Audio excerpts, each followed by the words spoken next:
नमस्कार साथियों, कैसे हैं सभी। आप सभी का स्वागत करते हैं अपने यूट्यूब चैनल पर। आज हम बात करने वाले हैं जो सीईटी ग्रेजुएट लेवल है उसके संपूर्ण सिलेबस के बारे में बात करेंगे। जैसा कि आपको पता है कि अभी वर्तमान समय में जो पहले सीईटी थी उसकी मान्यता को रद्द कर दिया गया है, लेकिन अब 2026 के अंतर्गत बोर्ड ने सीईटी के एग्ज़ाम्स की डेट है जो घोषित कर दी है। जो नवंबर दिसंबर के आसपास सीईटी के एग्ज़ाम होंगे। पहले 10+2 का होगा, उसके बाद में ग्रेजुएट लेवल का उसका भी होगा। तो आज हम जो सीईटी ग्रेजुएट लेवल है उसके संपूर्ण सिलेबस के बारे में हम बात करेंगे कि उसके अंतर्गत कौन कौन से टॉपिक आएंगे, कितने क्वेश्चंस आएंगे, कितना आपको टाइम मिलेगा। जैसा कि आपको पता है कि सीईटी के अंतर्गत थोड़े से चेंजेस कर दिए हैं। अब की बार सीईटी आसान नहीं होने वाला है, आपको पता भी है, क्योंकि उसके अंतर्गत नेगेटिव मार्किंग रखी गई है अब की बार। और उन्होंने बताया भी है कि भाई एग्ज़ाम है, वो पेपर है जो उसका लेवल है वो आसान नहीं होने वाला है। तो आज हम इस वीडियो के माध्यम से सीईटी ग्रेजुएट लेवल के संपूर्ण जो सिलेबस है उसका हम एनालिसिस करेंगे। तो सबसे पहले आप अगर मेरे चैनल पर नए हैं तो चैनल को सब्सक्राइब कर दीजिए और बेल आइकन को प्रेस कर दीजिए ताकि सबसे पहले नोटिफिकेशन आपके पास पहुंच सके। लीजिएगा, हम टाइम को वेस्ट न करते हुए आज के संपूर्ण सिलेबस के बारे में हम बात कर रहे हैं। सबसे पहले मैं बता दूं आपको कि समान पात्रता परीक्षा यानी स्नातक लेवल यानी ये ग्रेजुएट लेवल का जो सिलेबस है उसके बारे में हम बात कर रहे हैं। ठीक है, उसके अंतर्गत हम अगर देखें तो सबसे पहले ये पूरा सिलेबस है जिसमें के अंतर्गत भारतीय राष्ट्रीय आंदोलन यानी भारत का जीके भी है, राजस्थान और भारत का इतिहास भी है। उसके बाद हम बात करें राजस्थान का इतिहास भी है, कला संस्कृति साहित्य परंपरा विरासत और भूगोल वगैरह अर्थव्यवस्था, इन सारे से संबंधित यानी कि तार्किक विवेचन योग्यता यानी कि हम बात करें तो मैथ्स का भी है। तार्किक विवेचन यानी रीजनिंग के क्वेश्चंस भी आएंगे, हिंदी के भी आएंगे, अंग्रेजी के भी आएंगे, कंप्यूटर के भी आएंगे और समसामयिक की घटना यानी करंट अफेयर से भी सवाल आएंगे। यानी हम बात करते हैं कि इस संपूर्ण जो विषय हैं इसके अंतर्गत कौन कौन से टॉपिक आएंगे। मैं आपको बता दूं कि इसके अंतर्गत प्रश्नों की जो संख्या होगी वो पूरी 150 होगी। प्रश्नों की जो संख्या होगी वो कितनी होगी? 150 होंगी। और कुल अंक जो होंगे वो 300 होंगे। और इसके अंतर्गत आपको जो टाइम मिलेगा वो 3 घंटे का टाइम मिलेगा। ये आपको मोटा मोटा समझ में आ चुका है। उसके बाद में हम बात करते हैं, यहाँ पे लिखा हुआ है कि सभी प्रश्न बहुविकल्पी होंगे और समान अंक के होंगे, यानी सभी बहुविकल्पी होंगे जिसके अंतर्गत 4 ऑप्शन आएंगे और 5वां ऑप्शन होगा कि अनुत्तरित प्रश्न वाला। आपको पता है कि इसमें से आपको कोई भी खाली नहीं छोड़ना। उसके बाद में हम बात करें तो यहाँ पे लिखा हुआ है कि परीक्षा में नकारात्मक अंकन या नेगेटिव मार्किंग नहीं किया जाएगा। ये मैं बता रहा हूँ कि ये जो सिलेबस है ये 2024 के अंतर्गत जारी किया गया था। अभी सिलेबस जारी नहीं किया है, लेकिन ये सेम यही सिलेबस रहने वाला है। बोर्ड ने ये तय कर दिया है कि भाई यही सिलेबस रहेगा। ठीक है, तो यहाँ तो लिखा हुआ है कि भाई नेगेटिव मार्किंग नहीं होगी, लेकिन अब की बार हम बता दें कि इसके अंतर्गत नेगेटिव मार्किंग का अंकन किया जाएगा। नेगेटिव मार्किंग अब की बार की जाएगी। उसके बाद में अगर हम बात करें सबसे पहले तो देखते हैं यहाँ से पहला मोटा मोटा टॉपिक है कि भारत के राष्ट्रीय आंदोलन पर विशेष बल के साथ राजस्थान और भारत का इतिहास। इसके अंतर्गत क्या आएगा कि पहला टॉपिक है कि भारतीय इतिहास की संपूर्ण घटनाओं से संबंधित है कि जितने भी युद्ध वगैरह है प्राचीन समय में जो भी घटनाएं उससे संबंधित आएगी। 19वीं और 20वीं शताब्दी और सामाजिक और धार्मिक सुधार आंदोलन से क्वेश्चन आएंगे। उसके बाद में दूसरा पॉइंट है कि भारतीय स्वतंत्रता के अंतर्गत विभिन्न अवस्थाएं और इनमें देश के विभिन्न क्षेत्रों में योगदान से संबंधित आएगा। उसके बाद में तीसरा पॉइंट है कि 1857 की क्रांति से क्वेश्चन आएंगे जिसमें राजस्थान का योगदान, राजस्थान की जनजाति से क्वेश्चन आएंगे, किसान आंदोलन से आएंगे, राजनीतिक जनजागरण एवं प्रजामंडल से क्वेश्चन आएंगे। उसके बाद में अगर बात करें तो स्वतंत्र राष्ट्र निर्माण, राष्ट्रीय एकीकरण और राज्यों का पुनर्गठन से आएगा, नेहरू युग, संस्थान, विज्ञान और इससे तकनीकी से यानी आधुनिक, मोटा मोटा तौर पे अगर देखें तो आधुनिक भारत से ज़्यादा क्वेश्चन आने के चांसेस बनेंगे। उसके बाद में अगर हम बात करें तो राजस्थान का इतिहास, कला, सांस्कृतिक, साहित्य, परंपरा और विरासत, ये जो पॉइंट है यहाँ से क्वेश्चन आने वाले हैं कि राजस्थान के इतिहास में कौन कौन से है जो टॉपिक आएंगे। उसके अंदर हम बात करें तो प्राचीन सभ्यताओं से क्वेश्चन आएंगे, कालीबंगा है। प्राचीन सभ्यताओं में इन्होंने मोटा मोटा है जो इंडिकेट कर दिया है कि भाई प्राचीन सभ्यता से क्वेश्चन आएंगे, आर्य सभ्यता से आएंगे, गणेश्वर सभ्यता से आए थे, बालाथल और बेराट सभ्यता से क्वेश्चन आएंगे। उसके बाद में अगर हम बात करें राजस्थान के इतिहास की महत्वपूर्ण ऐतिहासिक घटनाएं, महत्वपूर्ण ऐतिहासिक घटनाओं से संबंधित यही है कि इसके अंतर्गत जितने भी युद्ध हुए हैं उन युद्ध की डेट पूछी जाएगी, किन किन के बीच में जो युद्ध हुए हैं उसके बारे में पूछा जाएगा, प्रमुख राजवंश कौन कौन से उसके बारे में क्वेश्चन पूछा जाएगा, प्रशासनिक और राजस्व व्यवस्था से क्वेश्चन आएंगे। उसके बाद में अगर हम बात करें अगले पॉइंट के बारे में तो स्थापत्य कला की प्रमुख विशेषताएं, किले, स्मारक, लोक कलाएं, चित्रकला और हस्तशिल्प, ये कला संस्कृति वाला टॉपिक है, वहां से क्वेश्चन आएंगे। उसके बाद में अगर हम बात करें तो राजस्थान का साहित्य से संबंधित आएंगे, कृतियाँ और क्षेत्र की बोलियां, विभिन्न प्रकार के राजस्थान के अंतर्गत जो बोलियां हैं उन बोलियों से भी क्वेश्चन आएंगे। उसके बाद में अगर हम बात करें तो मेले, त्योहार, लोक संगीत और लोक नृत्यों से क्वेश्चन आएंगे। उसके बाद में हम बात करें राजस्थानी संस्कृति, परंपरा और विरासत से क्वेश्चन आएंगे। उसके बाद में बात करें राजस्थान के धार्मिक आंदोलन, संत, लोक, देवी और देवताओं से क्वेश्चन आएंगे। उसके बाद में बात करें संपूर्ण ऐतिहासिक स्थल जो है जैसे कि दुर्ग हो गया, बावड़िया होगी, किले वगैरह, इनसे क्वेश्चंस आएंगे। उसके बाद में हम बात करें राजस्थान के संपूर्ण प्रमुख व्यक्तित्व, यानी प्रमुख जो व्यक्तित्व कौन कौन से हैं उन व्यक्तियों के बारे में आएगा। उसके बाद में राजस्थान के एकीकरण से संबंधित है जो आएंगे। उसके बाद में हम अगर बात करें भारत का भूगोल, यानी भारत के भूगोल से कौन कौन से क्वेश्चन आएंगे। सबसे पहला पॉइंट है भारत के भूगोल में भारत का भौतिक स्वरूप, पर्वत, पठार, मरुस्थल एवं मैदान, ये जितने भी है मरुस्थल से क्वेश्चन आएंगे, मैदान से भी आएंगे, पठार, पर्वत और भारत का भौतिक स्वरूप से अगर हम देखें तो भारत का जो स्वरूप है जैसे कि लंबाई, चौड़ाई वगैरह, स्थिति, आसपास के जितने भी कौन कौन से देश लगते हैं, खाड़ी देश वगैरह, इनसे क्वेश्चन आएंगे। ठीक है, अक्षांशीय विस्तार हो गया, देशांतरीय विस्तार वगैरह, इनसे क्वेश्चन आएंगे। उसके बाद में हम बात करें तो जलवायु एवं मानसून तंत्र, यानी जलवायु भारत के अंतर्गत सबसे पहले कहाँ से जलवायु आता है, किस तारीख को आता है, पूर्वी जलवायु है कि दक्षिणी जलवायु है, कि सबसे ज़्यादा बारिश कैसे होती है, कहाँ से होती है, वो वाले टॉपिक उसके बारे में बात करें। उसके बाद में प्रमुख नदियाँ, बांध, झीलें और सागर से क्वेश्चन आएंगे। उसके बाद हम बात करें तो पर्यावरण, जीव जंतु और अभ्यारण्य, भारत के अंतर्गत कौन कौन से अभ्यारण्य हैं, कौन कौन से जीव जंतु हैं इसके अंतर्गत को पाए जाते हैं, उनसे संबंधित क्वेश्चन आएंगे। उसके बाद में हम बात करें प्रमुख फसलें, गेहूँ, चावल, कपास, गन्ना, चाय और कॉफ़ी, इनसे क्वेश्चंस आएंगे कि भाई गेहूँ, चावल, कपास, गन्ना, चाय ये किस किस क्षेत्र में ज़्यादा होते हैं, इसके लिए कौन कौन सी मिट्टी का यूज़ किया जाता है, इसके लिए कौन कौन सी जलवायु उपयुक्त होती हैं, उसके बारे में बात करें। उसके बाद में प्रमुख खनिज में आपको बड़ा है कि लोहा अयस्क खनिज, मैंगनीज, बॉक्साइट और अभ्रक, इन खनिजों के बारे में, इस खनिज ये कहाँ पाए जाते हैं, किस क्षेत्र में ज़्यादा पाए जाते हैं, इनके बारे में बताया जाएगा। उसके बाद बात करें तो ऊर्जा संसाधन, परंपरा और गैर परंपरागत ऊर्जा संसाधन से क्वेश्चन आएंगे, उसके बारे में हम बात करें। उसके बाद प्रमुख उद्योग एवं औद्योगिक प्रदेश और राष्ट्रीय राजमार्ग, परिवहन साधन और व्यापार, यानी राष्ट्रीय राजमार्ग कौन कौन से हैं, कितने नंबर का है, सबसे बड़ा कौन सा है, सबसे छोटा कौन सा है, किस क्षेत्र से गुजरता है, उसके आसपास के क्षेत्र, उनसे क्वेश्चन आएंगे। ठीक है, उसके बारे में उसके बाद हम बात करते हैं आगे तो राजस्थान का भूगोल, ये जो था ये भारत का भूगोल था। उसके बाद बात कर रहे हैं राजस्थान का भूगोल के बारे में। उसका पहला जो टॉपिक है वो है भूगर्भिक संरचना और भू आकृतिक प्रदेश से आएंगे। उसके बाद में जलवायु दशाएं, मानसून तंत्र और जलवायु प्रदेश, ये वही है कि भारत के अंतर्गत कैसी जलवायु है, राजस्थान के अंतर्गत कैसी है, भारत में कब आता है मानसून, राजस्थान में कब आता है, ठीक उसी समय से ये मिलता जुलते ही हैं। उसके बाद हम बात करें अपवा तंत्र, जिले, सागर, बांध, जल संरक्षण तकनीकी, उससे संबंधित है जो क्वेश्चन आएंगे। उसके बाद में वन्य जीव जंतु एवं अभ्यारण्य, मृदा यानी मिट्टी, राजस्थान में कितने प्रकार की मिट्टियाँ पाई जाती है, किस किस क्षेत्र में पाई जाती है, किसका कौन सी मिट्टी सबसे ज़्यादा उपजाऊ है, कौन सी मिट्टी ज़्यादा क्षेत्रफल पे पाई जाती है, ऐसे क्वेश्चंस पूछे जाएंगे। उसके बाद में रबी एवं खरीफ की प्रमुख फसलें, यानी रबी की फसलें कौन कौन सी है, खरीफ की फसलें कौन कौन सी है, किस क्षेत्र में किस समय बोई जाती है, किस समय काटी जाती है, उस समय से क्वेश्चन आएंगे।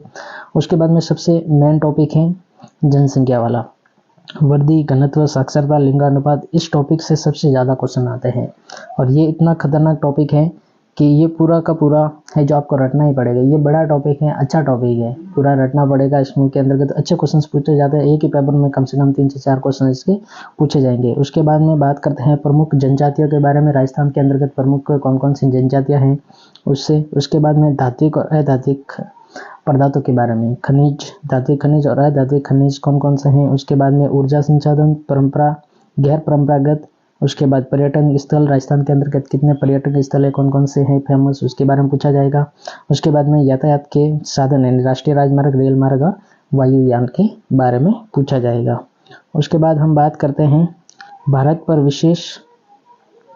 राजस्थान पर विशेष बल के साथ में भारतीय राजनीतिक व्यवस्था, यानी ये पॉलिटी वाला टॉपिक है। पॉलिटिक्स से क्वेश्चंस इसके अंतर्गत पूछे जाएंगे। तो सबसे पहले क्या है कि भारतीय संविधान की प्रकृति क्या है। भारतीय संविधान की प्रकृति, प्रस्तावना से क्वेश्चन आएगा, मौलिक अधिकार से आएगा, राज्य के नीति निर्देशक सिद्धांत, मौलिक कर्तव्य, संघीय ढांचा, संवैधानिक संशोधन, आपातकालीन प्रावधान, जनहित याचिकाओं, इनसे क्वेश्चन आएंगे। यानी बड़ा देखें तो हम राजस्थान ये जो पॉलिटिक्स हैं उसके अंतर्गत प्रस्तावना से आएंगे, उद्देशिका हो गया, यानी मौलिक अधिकार से कितने अधिकार हैं, कौन सा अधिकार किस लिए है, कौन से आर्टिकल में किस अधिकार के बारे में बताया गया है, राज्य के नीति निर्देशक तत्व जो है कौन से आर्टिकल में है, मौलिक कर्तव्य कौन से आर्टिकल में है, मौलिक कर्तव्य कब जोड़े गए हैं, कितने हैं, ये सारे इसके अंतर्गत बताए जाएंगे। उसके बाद में है संविधान सभा।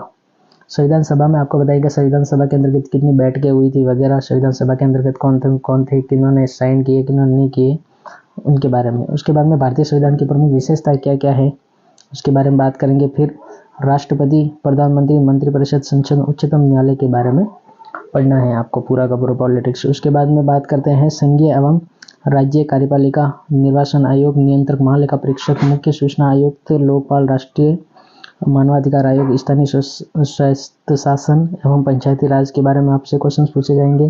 उसके बाद में बात करते हैं राजस्थान की राजनीतिक और प्रशासनिक व्यवस्था, राज्यपाल, मुख्यमंत्री, राज्य विधानसभा, उच्च न्यायालय, लोक सेवा आयोग और जिला प्रशासन, राज्य मानवाधिकार आयोग, लोकायुक्त, राज्य निर्वाचन आयोग। यानी पूर्ण रूप से अगर देखा जाए तो पूरी की पूरी पॉलिटिक्स है जो आपको पढ़नी है।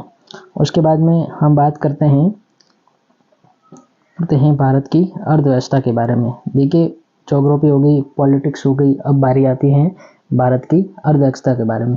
आप ये देख रहे होंगे कि भाई राजस्थान का ही पूछा जा रहा है, भारत का भी पूछा जा रहा है। तो आपको पता है कि ये ग्रेजुएट लेवल का है जो एग्जाम है, सीईटी ग्रेजुएट लेवल का एग्जाम है, तो इतना आसान नहीं होने वाला है। इसके अंतर्गत आपको सारे के सारे है जो टॉपिक, सारे के सारे सब्जेक्ट आपको पढ़ने पड़ेंगे।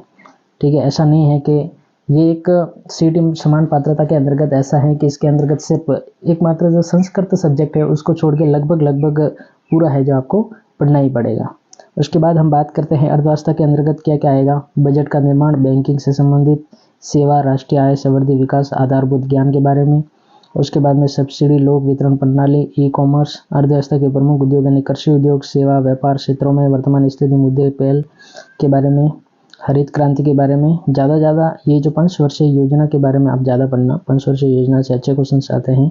उसके बाद में बात करते हैं प्रमुख आर्थिक समस्या और सरकार की पहल और आर्थिक उदारीकरण के बारे में पूछा जाएगा। यानी मेन जो इसके अंतर्गत अर्थव्यवस्था के अंतर्गत मेन जो आंकड़े होते हैं वो आंकड़े आपको रटने हैं, आंकड़ों से ज़्यादा क्वेश्चन पूछे जाएंगे। उसके बाद में हम बात करते हैं राजस्थान की अर्थव्यवस्था के बारे में। तो उसके अंतर्गत क्या होगा राजस्थान की अर्थव्यवस्था के बारे में। राजस्थान की खाद्य, व्यावसायिक, फर्श, कृषि के आधारित जो उद्योग हैं, यानी कृषि पर आधारित जो उद्योग है उनके बारे में पूछा जाएगा, कौन कौन से उद्योग हैं। उसके बाद में सिंचाई परियोजनाएं कौन कौन सी हैं, नदी घाटी परियोजनाएं कौन कौन सी हैं, बंजर भूमि, सूखा क्षेत्र विकास परियोजनाएं, इंदिरा गांधी नहर परियोजना के बारे में आपसे पूछा जाएगा। उद्योगों का विकास और उनका स्थान, कृषि आधारित उद्योग। उसके बाद में खनिज आधारित उद्योग, लघु उद्योग, कुटीर उद्योग, यानी बड़े उद्योगों के बारे में ज़्यादातर पूछा जाएगा। उसके बाद में गरीबी, बेरोजगारी, अवधारणा, प्रकार, कारण, निदान, वर्तमान, ये सभी पूछी जाएगी। यानी जो योजनाएं हैं, जो गरीब परिवारों के लिए जितने भी प्रकार की योजनाएं हैं, जो कृषि से संबंधित जितने भी प्रकार की योजनाएं चलाई हैं गवर्नमेंट ने, उस योजनाओं के बारे में पूछा जाएगा। और उसके बाद में रोजगार गारंटी अधिनियम यानी मनरेगा के बारे में पूछा जाएगा। और 73वें संविधान संशोधन के अनुरूप पंचायती राज संस्थाओं की भूमिका, यानी पंचायती राज संस्थाओं की भूमिका के बारे में पूछा जाएगा। उसके बाद में अगर हम बात करें तो ये जो टॉपिक हैं ये आईटी से संबंधित टॉपिक है, यानी विज्ञान और प्रौद्योगिकी, यानी इसके अंतर्गत आईटी के भी क्वेश्चंस आएंगे और विज्ञान के भी क्वेश्चन इसके अंतर्गत शामिल हैं। उसके बाद हम बात करते हैं सूचना एवं संचार प्रौद्योगिकी के बारे में। इसके अंतर्गत रक्षा औद्योगिकी, अंतरिक्ष प्रौद्योगिकी और उपग्रह के बारे में, कौन कौन से उपग्रह वर्तमान समय में या प्राचीन समय में कौन कौन से उपग्रह छोड़े गए, वर्तमान समय जैसे चंद्रयान वगैरह ये हो गए, उसके बारे में पूछा जाएगा। उसके बाद विद्युत धारा, ऊष्मा कार्य और ऊर्जा के बारे में, यानी फिजिक्स से, ये फिजिक्स के टॉपिक है मेन उसके बारे में पूछा जाएगा। उसके बाद में हम बात करते हैं आहार, पोषण, रक्त समूह और आरएच कारक, यानी आरएच फैक्टर के बारे में पूछा जाएगा। ये जो है बायोलॉजी के क्वेश्चंस हो गए, यानी आहार, पोषण, रक्त समूह और आरएच कारक के बारे में। उसके बाद में स्वास्थ्य देखभाल, संक्रामक, असंक्रामक यानी पशुजन्य रोग, विभिन्न प्रकार के संक्रामक रोग, असंक्रामक रोग है उनके बारे में पूछा जाएगा आपसे। पर्यावरण एवं पारिस्थितिकी परिवर्तन एवं उनके प्रभाव के बारे में पूछा जाएगा। जैव विविधता, प्राकृतिक संसाधनों एवं संरक्षण यानी संचारणीय विकास के बारे में। जंतु एवं पादों का आर्थिक महत्व क्या है उसके बारे में पूछा जाएगा। कृषि विज्ञान, उद्यान विज्ञान, वानिकी, पशुपालन और राजस्थान विशेष संदर्भ है, यानी ये जो कृषि विज्ञान है, उद्यान विज्ञान है, ये जो राजस्थान के संदर्भ में विशेष रूप से हैं, सिर्फ उसी से क्वेश्चन पूछे जाएंगे। उसके बाद में विज्ञान और प्रौद्योगिकी से क्वेश्चन राजस्थान के संदर्भ में पूछे जाएंगे। भौतिक और रासायनिक परिवर्तन, ये मेन टॉपिक है, ये अच्छा टॉपिक है और इसके जो क्वेश्चन आते हैं वो आपको खाली नहीं छोड़ने हैं। ये आप ये मान के चलिए कि ये फोकट के नंबर है, ये वाला टॉपिक भौतिक परिवर्तन, रासायनिक परिवर्तन, अच्छा टॉपिक है ये। अम्ल, क्षार एवं लवण, ब्लीचिंग पाउडर, खाने के चूड़े, प्लास्टर ऑफ पेरिस, साबुन, मार्जक से क्वेश्चन आपसे पूछे जाएंगे। उसके बाद हम बात करते हैं तार्किक विवेचन और मानसिक योग्यता। तार्किक विवेचन का मतलब रीजनिंग का टॉपिक है और मानसिक योग्यता का मतलब मैथ्स के टॉपिक है, यानी इसके अंतर्गत रीजनिंग भी शामिल है और मैथ्स के टॉपिक भी शामिल हैं। ठीक है, सबसे पहले बताया गया है कि मेकिंग सीरीज और एनालॉजी के बारे में बताया गया है। उसके बाद में फिगर मिक्सचर क्वेश्चंस और क्लासिफिकेशन यानी वर्गीकरण के बारे में आपको बताया गया है कि भाई पहले 2 शब्द देंगे, उसमें जो संबंध है वही अगले वाले में संबंध आपको बताना है, अलग करके बताना है। अल्फ़ाबेट टेस्ट के बारे में अगर पूछा जाएगा, एबीसीडी के कोई अल्फ़ाबेट नंबर्स दिए जाएंगे, उसके अंतर्गत आपको टेस्ट करके बताना है कि इसके और इसके अंतर्गत क्या क्या डिफरेंट है वो बताना है। पैसेज और कंक्लूजन आएंगे। उसके बाद में ब्लड रिलेशन यानी संबंध के बारे में आपको बताना है, वही काका भतीजे वाले, ये उससे ये लगता है तो ये उसका क्या लगेगा वाले क्वेश्चन से वाले। उसके बाद में है कोडिंग डिकोडिंग, ये सबसे अच्छा टॉपिक होता है। इसके अंतर्गत कोडिंग डिकोडिंग के बारे में पूछा जाता है, यानी ए बी सी डी, ये आपको जितने भी जो कोड होते हैं ये कोड आपको याद रखना है कि 1 नंबर पे ए आएगा, 2 नंबर पे बी आएगा, ऐसे करके आपको वो कोड याद रखना है कि किस नंबर पे इससे ज़्यादा आसान रहेगा ये। उसके बाद में है डायरेक्शन टेस्ट के बारे में, यानी दिशा से संबंधित है कि उत्तर पश्चिम में इतने किलोमीटर चला, उसके बाद में दक्षिण में इतने किलोमीटर चला, तो अब इसका मुँह किस दिशा में है, ऐसे क्वेश्चन पूछे जाएंगे। उसके बाद में सीटिंग अरेंजमेंट की अगर मैं बात करूँ तो आपको 5 से सदस्य दिए जाएंगे, उसमें बताएंगे कि ये उसके दाएं बैठा, ये उसके बाएं बैठा, ऐसे क्वेश्चंस बताया जाएगा। उसके बाद input output number ranking test के बारे में बताया जाएगा कि भाई ऊपर से 7वें नंबर पर है, नीचे से 10वें नंबर पर है, तो बताइए कि उससे रैंक क्या है, उस पंक्ति में कुल कितने स्टूडेंट हैं, ऐसे करके क्वेश्चन बताए जाएंगे। बाद में मेकिंग जजमेंट हो गया, लॉजिकल अरेंजमेंट ऑफ वर्ड हो गया। उसके बाद में अनसर्टिंग एंड मिसिंग करेक्टर नंबर हो गया। मिसिंग नंबर के बारे में पूछा जाएगा, आपको कोई खाली जगह दी जाएगी और सीरीज होगी, इसमें बताना है कि इसके बीच में मिसिंग नंबर है, वहाँ पे कौन सी संख्या आएगी। उसके बाद में अगर हम बात करते हैं तो मैथमेटिकल ऑपरेशंस के बारे में, ये जो है ये मैथ्स के टॉपिक हो गए। इससे पहले जितने भी जो टॉपिक थे ना, ये सारे के सारे रीजनिंग के टॉपिक थे, यानी यहाँ से लगा के यहाँ तक ये सारे के सारे रीजनिंग के टॉपिक थे। लेकिन अब हम बात करते हैं मैथ्स के टॉपिक के ऊपर, यहाँ से लगा के ये सारे के सारे मैथ्स के टॉपिक हैं। इसके अंदर हम बात करते हैं पहला मैथमेटिकल ऑपरेशन, एवरेज और रेशियो। एवरेज का मतलब औसत टॉपिक है, रेशियो का मतलब अनुपात समानुपात वाले क्वेश्चन है। ठीक है, उसके बाद में हम बात करते हैं एरिया ऑफ ट्रायंगल, सर्किल, इलिप्सन, इससे संबंधित रेक्टेंगल से सिलेंडर से संबंधित क्वेश्चन आएंगे। उसके बाद में परसेंटेज हैं। उसके बाद में सिंपल और कंपाउंड इंटरेस्ट यानी साधारण ब्याज और चक्रवृद्धि ब्याज के बारे में पूछा जाएगा। यूनिटरी मेथड से क्वेश्चन आएंगे। प्रॉफिट एंड लॉस यानी लाभ और हानि से क्वेश्चन आएंगे। एवरेज का मतलब औसत से क्वेश्चन आएंगे। रेशियो एंड प्रोपोर्शन यानी समानुपात और अनुपात से सवाल आएंगे। और value of sphere and cylinder, cube and कौन से क्वेश्चन आएंगे। ये सारे के सारे टॉपिक हैं जो मैथ्स के टॉपिक है, ये आपको पढ़ने हैं। उसके बाद में हम बात करते हैं लैंग्वेज नॉलेज यानी हिंदी की बंदी, हिंदी वाला जो सब्जेक्ट है ये भी आपके आएगा। ठीक है, उसके बाद हम बात करते हैं इसके अंतर्गत हिंदी में संधि है, संधि विच्छेद है, संज्ञा सर्वनाम विशेषण क्रिया क्रिया विशेषण कारक से क्वेश्चन आएंगे, समास भेद सामासिक यहाँ से क्वेश्चन आएंगे, उपसर्ग प्रत्यय आएगा, विलोम शब्द पर्यायवाची शब्द और अनेकार्थ शब्द आएंगे। उसके बाद में हम बात करते हैं तो विराम चिन्ह ध्वनिक उसका वर्गीकरण पारिभाषिक शब्दावली में जो अंग्रेजी में जो शब्द आते हैं पारिवारिक शब्दावली वहाँ से क्वेश्चन आएंगे, शब्द शुद्धि आएगी, वाक्य शुद्धि आएगी, मुहावरे और लोकोक्ति आएंगे, राजभाषा हिंदी, संवैधानिक स्थिति के बारे में पूछा जाएगा और पत्रों के प्रकार पूछे जाएंगे, पत्र कितने प्रकार के होते हैं उनके बारे में पूछा जाएगा।